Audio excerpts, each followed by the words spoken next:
episode of Optimizing Physical Education by Senior High Tech TV. I know you're all excited to have our next lesson and to participate in our activities. Yes, you heard it right. We are going to have activities with you today, my senior high school learners. This time, let us test your prior knowledge about our lesson today by playing a game titled, Hulaan Mo Ako.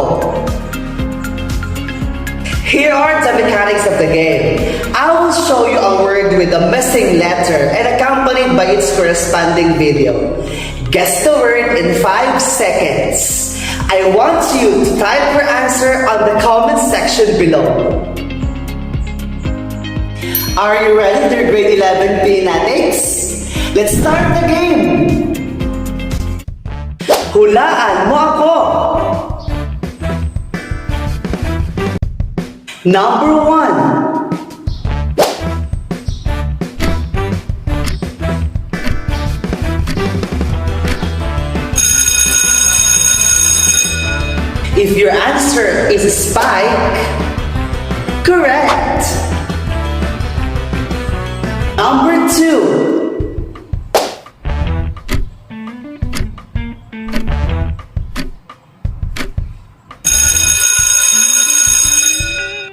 If your answer is block, correct. Number 3.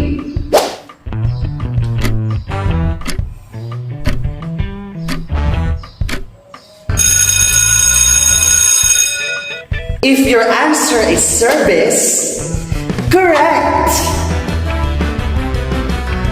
Number 4.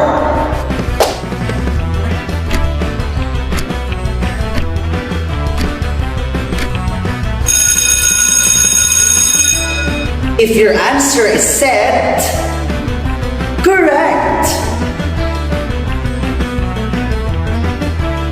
And item number 5.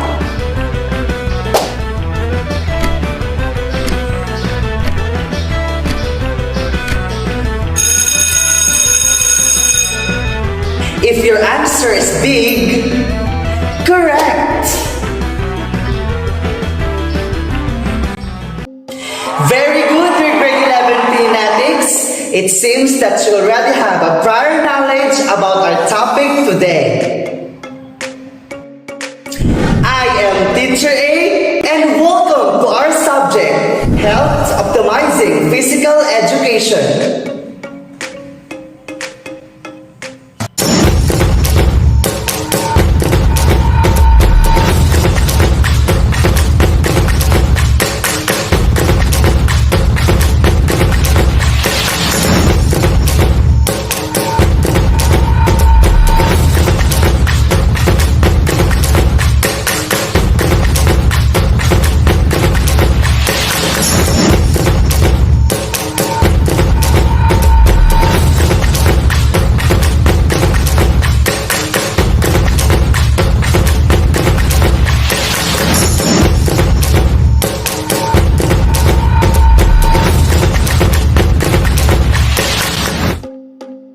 Do you have any idea about a team sport that has been around for over 100 years?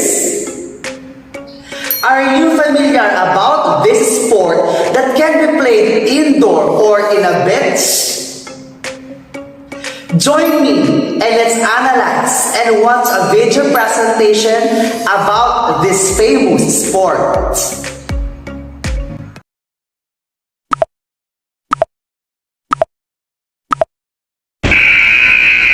Scorer with 20 points. So sabi mo, focus. Diba? Over receive. Chance for Ateneo. Valdez. Coverage by Morado. Balik kay Baldo. Lumusot sa blockers. Fajardo keeps it up. D. Playable. And Valdez going for a push. Morado decides to go to Hekiliana. What a dive by Demicilio. Galang, cross court. Valdez was there. Valdez asks for it. Valdez is blocked. Oh, playable. Still alive. What a reaction by Giselle Tan. Longest rally of the game. Oh, And it's not over. true. Galang. Hekiliana. All right. Maantili. What a save. It's still live. Oh, What did you observe on the video presented? What is volleyball? Do you think that playing volleyball contributes to the holistic development of a person? If you answered those questions with your own perception, very good, dear grade 11 Pinatics. It means that you already have a background about the sport, volleyball. And for the learning objectives, recognize the history of volleyball, identify the facilities, equipment, basic skills, and benefits in playing volleyball.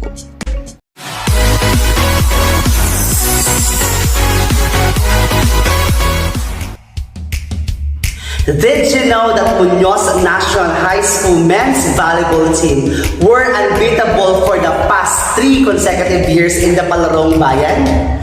The proud coach of the winning team was Mr. Alvin Ibacion, assisted by the SK officers of Muñoz West Ross Isabela. The team underwent rigid trainings just to retain the most awaited trophy. Rojas is now getting known as one of the centers of volleyball tournaments in the province of Isabela. To attest to this, let us listen to the great players of the barangays of Rojas as they recount their experiences in playing volleyball.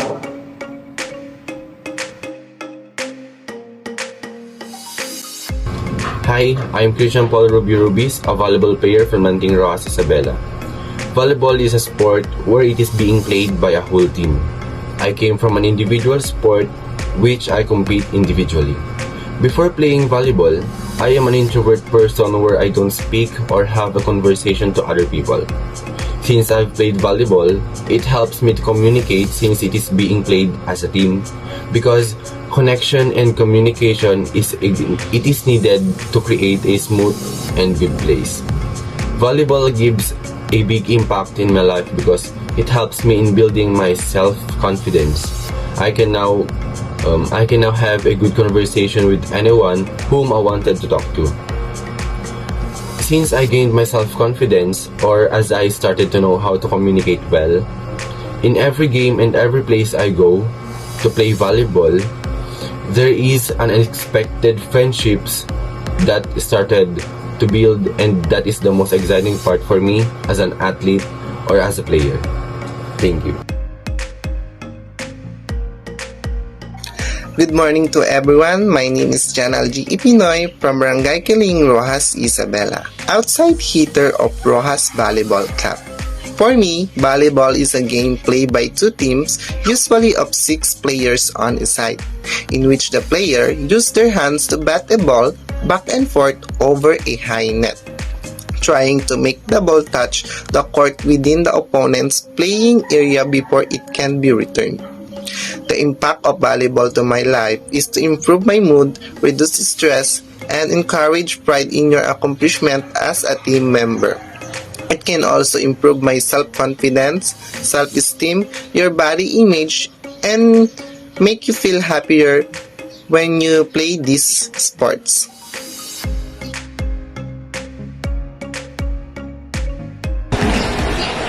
Hi, good morning. I'm John Riti Gallanes, 21 from Muñoz East, Rojas, Isabela. I just want to share a little bit trivia about playing volleyball. When playing volleyball, strengthen our upper body, our arms, our shoulders, and of course, our lower legs. And of course, it improves our eye coordination, our reflexes, and our balances. But did you know that? The most important is volleyball teaches teamwork, and communication.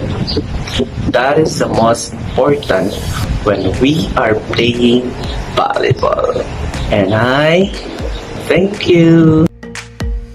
Volleyball is a team sport played with a ball and a net. There are teams on each side of the net. One team hits the ball all over the net into other team's court.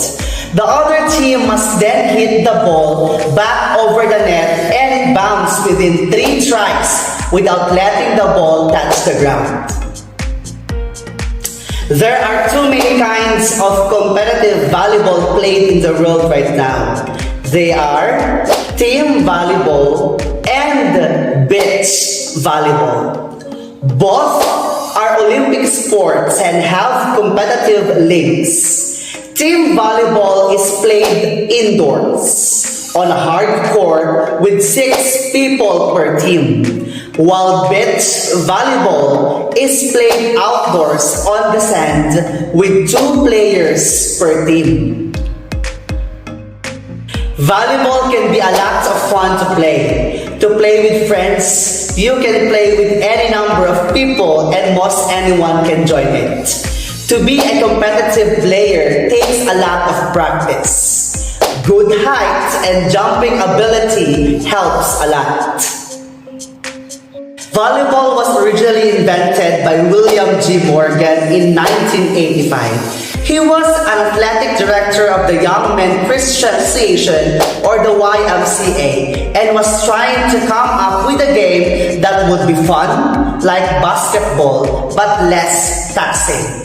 Of course, the rules have changed some since then, but it quickly became a popular sport at the YMCA. The name volleyball came about when a man named Alfred Halstead noticed how the game had a volleying nature.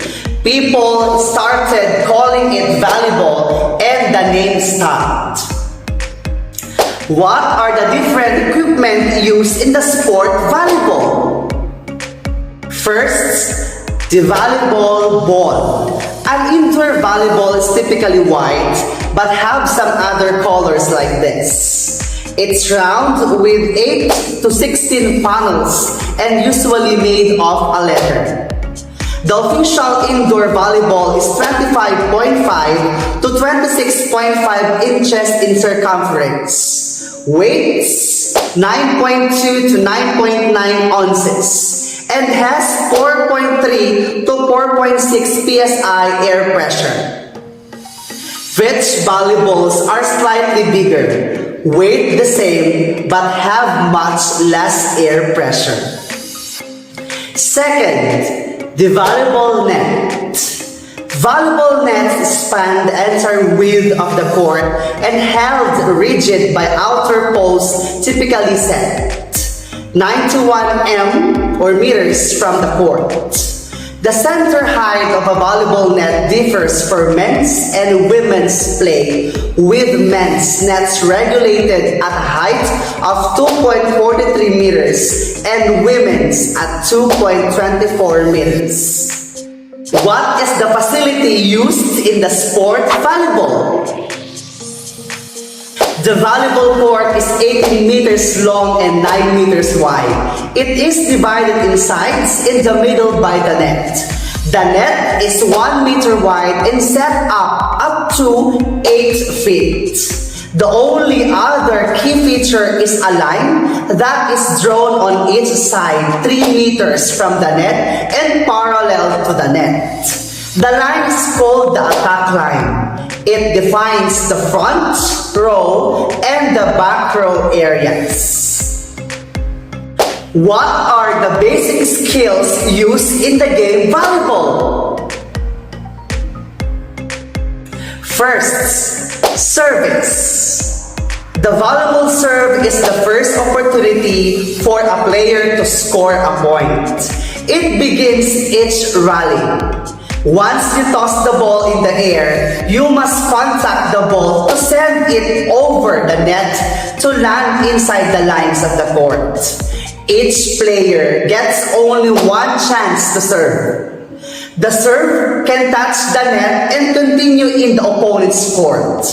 When the serving team loses a rally, it loses the right to serve.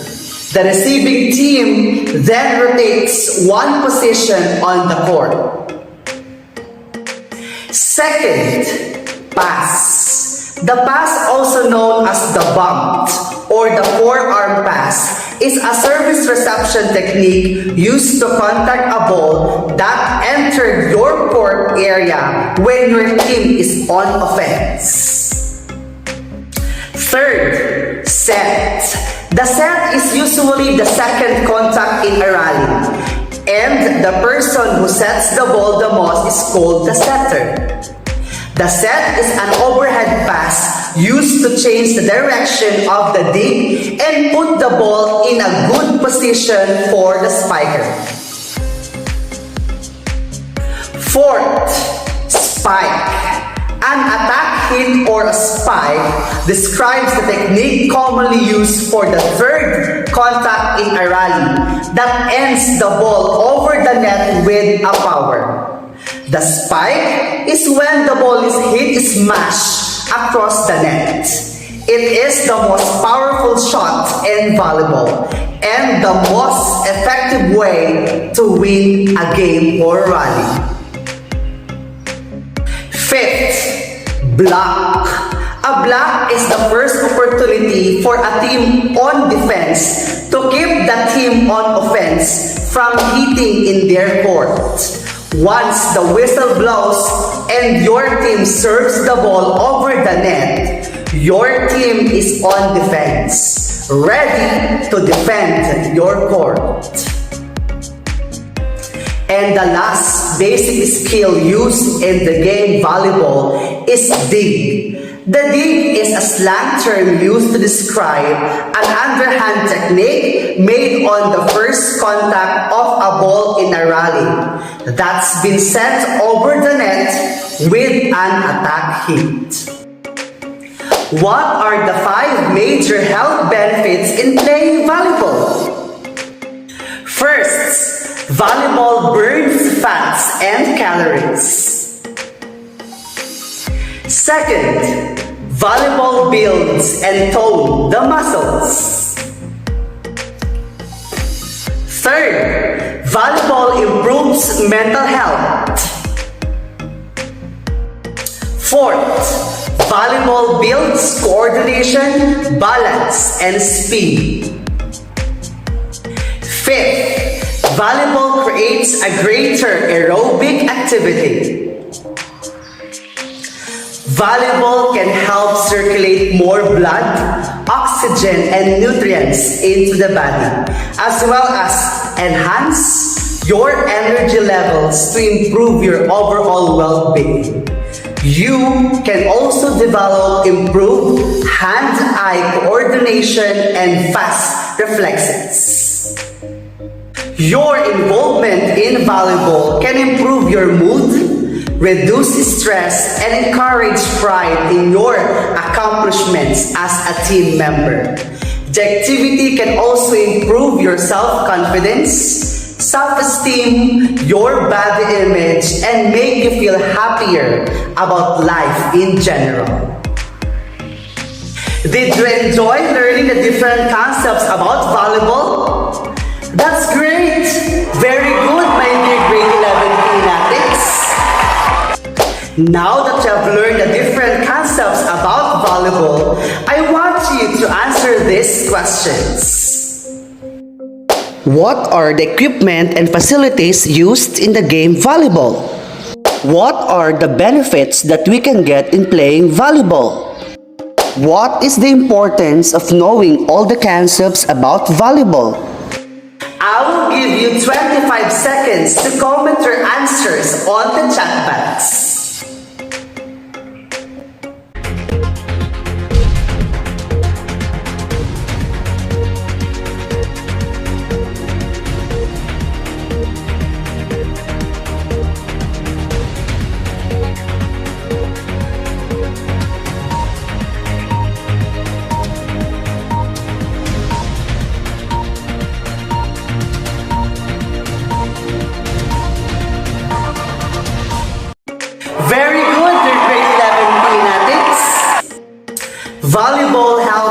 teach important lessons in perseverance, teamwork, and selflessness. Volleyball helps prepare children to move on to the next stage in their life, whether that be high school volleyball, college, or the workforce.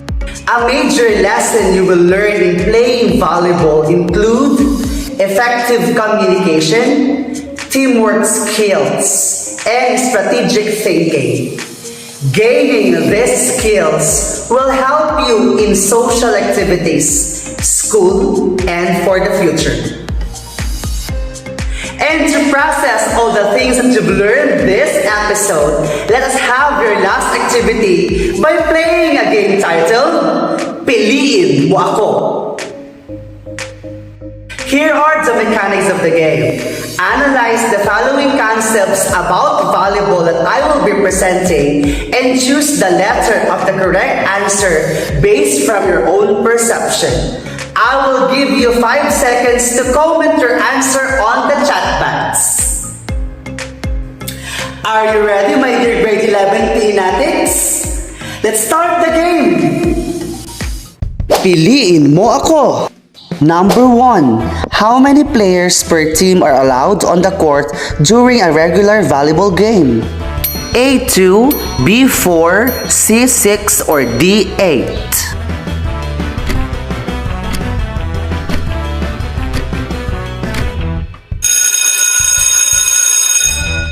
The correct answer is C, 6. 2. What is the official size of a volleyball court? A, 9 meters by 18 meters, B, 9 meters by 20 meters, C, 10 meters by 18 meters, or D, 10 meters by 20 meters.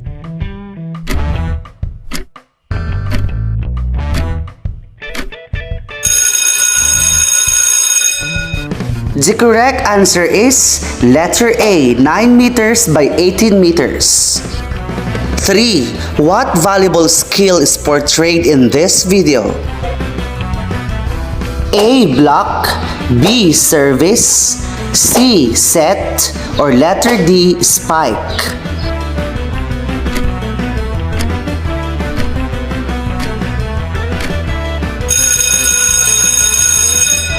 The correct answer is letter B. Service. Number 4. How many times can the team hit the volleyball ball when it is on their side? A. 2, B. 3, C. 4, or letter D. 5?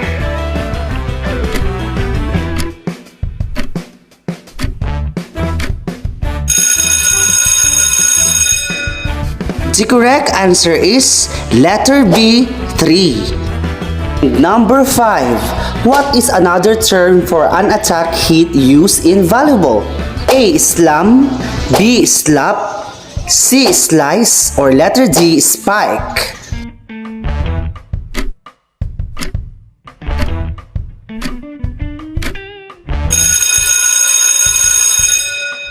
The correct answer is letter D. Spike. Very good, dear grade 11 fanatics. It seems that you really understood our topic discussed today. Thank you, dear senior high school learners. Stay tuned with our next episodes for more health optimizing physical education lessons. I hope that you have learned something today. See you again in the next episode, only here in Senior High Tech TV. Have a nice day, everyone. Masayang buhay. Once again, I am Teacher A, your partner in fighting for your dreams.